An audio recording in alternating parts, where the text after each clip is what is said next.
kasama ko. Kanina ako lang yung nahihiya na sa Manitoba. Kinahihiya ako. Hindi naman, joke lang.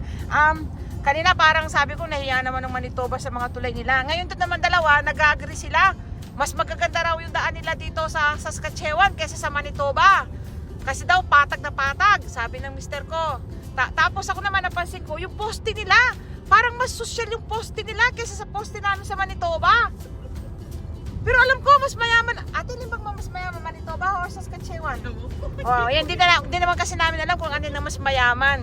Pero parang feeling ko lang na, oo, kasi dati talagang proud na proud ako sa Manitoba. Sabi ko, mas modern naman kami kaysa sa Saskatchewan. Sabi ko, mas ano naman kami, maunlad. Pero parang nagkamali ako. Kasi ano sila, magaganda yung daan nila kasi sa amin maraming mga baku-baku eh. Pero ngayon pinapagawa na. Dito, ayan o, patag na patag, walang mga baku-baku o. Tapos yung poste nila kanina magaganda. Pero meron din silang disadvantage. Yung ibang poste nila, mas social naman yung sa amin sa poste. Kahit naman na mas maganda yung poste nilang iba, yun namang poste sa Manitoba, ano naman, medyo, wala namang ganun kaliliit. Merong naligaw yung malapit na sa boundary ng Saskatchewan. Ayan, kita nyo. Ayan, kaya siguro maunlad yung Saskatchewan. Tingnan nyo, ayan o. Mga ano yan, usually mga patatas no ate. Mga patatas yan. Karamihan yan, oo. O kaya canola, o kaya yung mga soya. Ganyan yung mga ganyang halaman. Pero definitely hindi yan mais. Kasi ibang itsura ng mais. Oo. Ayan. Ang ganda, no? Ang lalawak ng mga farm dito, no? Kung sa Pilipinas, pag nagkaroon ka ng ganyang kalawak, halimbawa yung ganyan, yan. Naku, tatawagin ka na sa ating donya. Kita nyo yan, di ba yan? Ang laki-laki yan. Ilang hektarya yan. Siguro may 50 hektarya yan, no? Kaya 100 hektarya, isa lang ang may-ari, di ba? Hindi pa sila considered na mayaman dito. Para pa rin silang mga, siguro, mas maganda lang ng konti yung sasakyan nila, mas malaki yung bahay nila sa'yo. Pero yung nakakain nila, nakakain mo rin na empleyado sa fast food. Halimbawa, nagtatrabaho ko sa fast food. O ayan, janitor ako. May trabaho din yung asawa ko. Basta't may full-time job ka dito, hindi mo mararamdaman yung kaibahan ng may pera sa walang pera. Kasi walang pera dito, hindi man totally walang pera. Yung mas maliit lang yung kita mo. Pero yung kinakainan nila, pwede ka rin kumain doon. Yung kung saan sila bumibili, doon ka rin bumibili na ikaw na mahirap. Ganyan ang maganda dito sa Canada. Yung na-experience ng mga mayayaman, kaya rin i-experience ng mga maliliit lang ang kita. Kasi nga dito basta't masipag ka lang, makikita ka, kumikita ka ng pera, ma-afford mo rin yung medyo masasarap na pagkain kahit papano.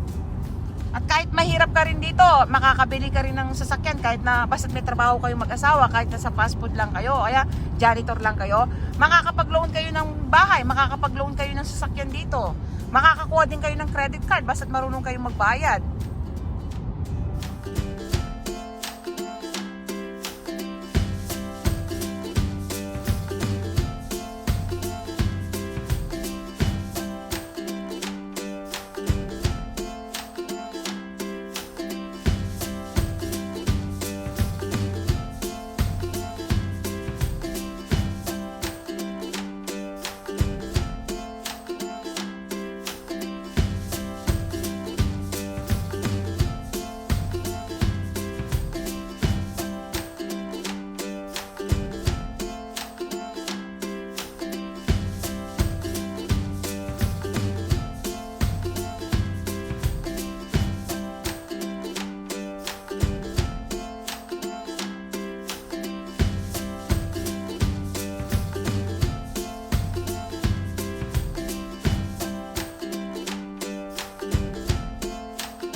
malalampasan na natin yung city. City to, di ba, ate?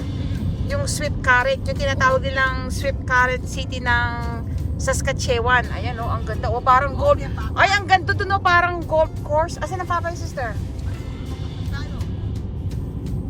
Ayan. Nalampasan na natin yung mga ano, hindi ko nakuhanan. Pero nandito tayo sa Swift Current City ng Saskatchewan. So malapit-lapit na rin tayo sa Alberta. Ilang oras pa ba bago Alberta? Siguro mga 3 oras pa, actually malayo-layo pa rin. Ayan. Ito yung Swift Current, isa sa mga city ng Saskatchewan. Ayan.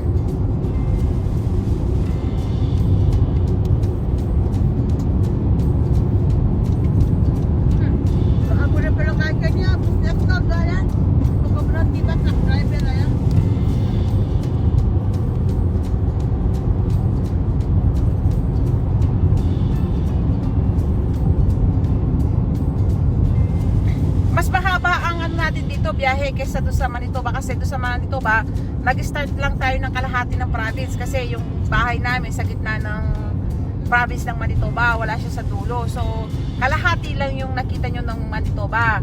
Ngayon dito, bali ang driving namin, buong probinsya lalampasan namin. So, mas mahaba to. Yung kanina natin, yung sa Manitoba, nasa 6 na oras halos, no? 5 hours. Ito siguro mga 8 hours, ganyan. Tapos makakarating na tayo ng Alberta. Ganyan kahaba ang biyahe dito. Sa laki ng mga probinsya, talagang maiinip ka sa long drive.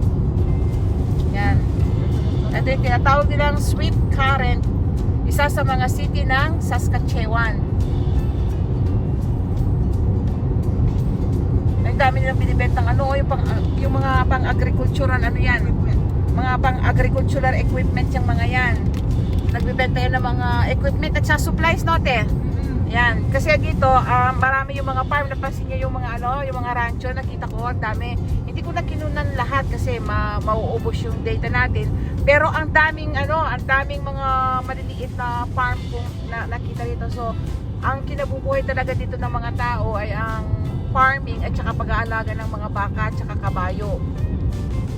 Kaya kita nyo, ang dami nilang mga pang-farming equipment, machineries at saka mga supplies na binibenta rito. Yan, kita nyo, ayan o, ayan. Mga farming equipment yan. Ito pa o, ayan pa o. Pwede rin yan sa di ba pag ano ba tawag kasi dyan ate yung hindi naman excavator. Yan yung pinanguhukay nila ng lupa, di ba? Ayun. Nagugutom na kami, so naghahanap-hanap na kami ng spot. Naggasolinahan, saan pwede kaming kumain.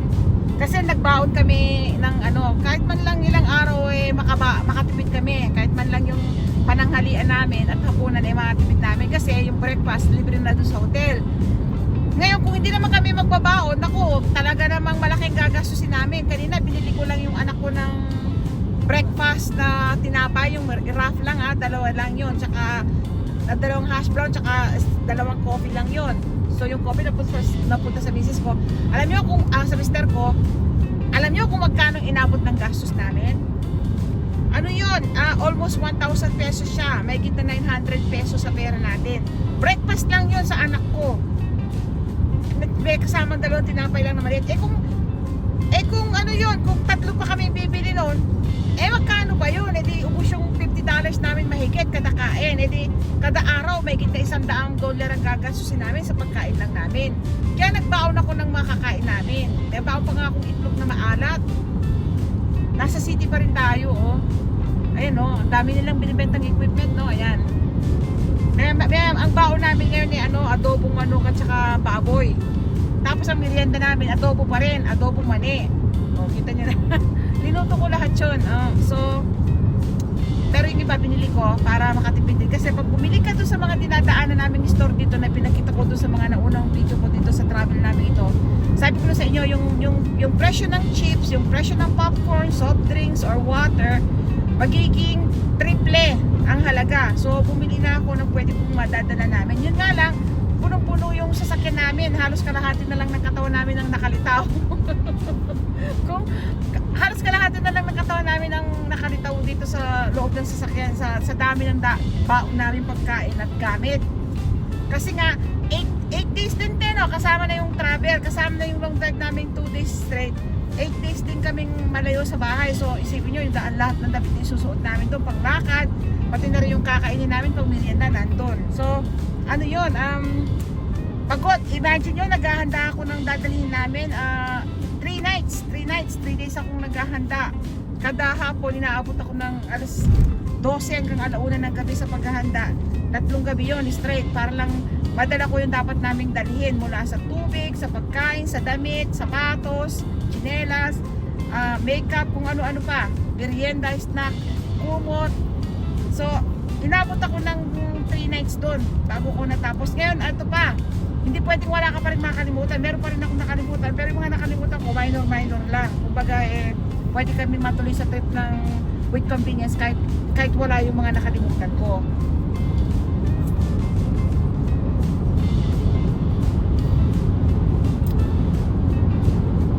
Ayan, kita nyo, ayan oh. Yan, mga farm yan, oh. Yung ganda, no? Hindi ko lang alam kung ano yung puti yan. Alam ko pag puting ganyan, ano yan eh. Yung graba yan, yung parang white. Yung atin di white sand yan. May tawag sila dito yung ginagamit, yung ginawa ni Isko Moreno sa Manila Bay. Yung pinagtambak niya, ganyan eh. Yan.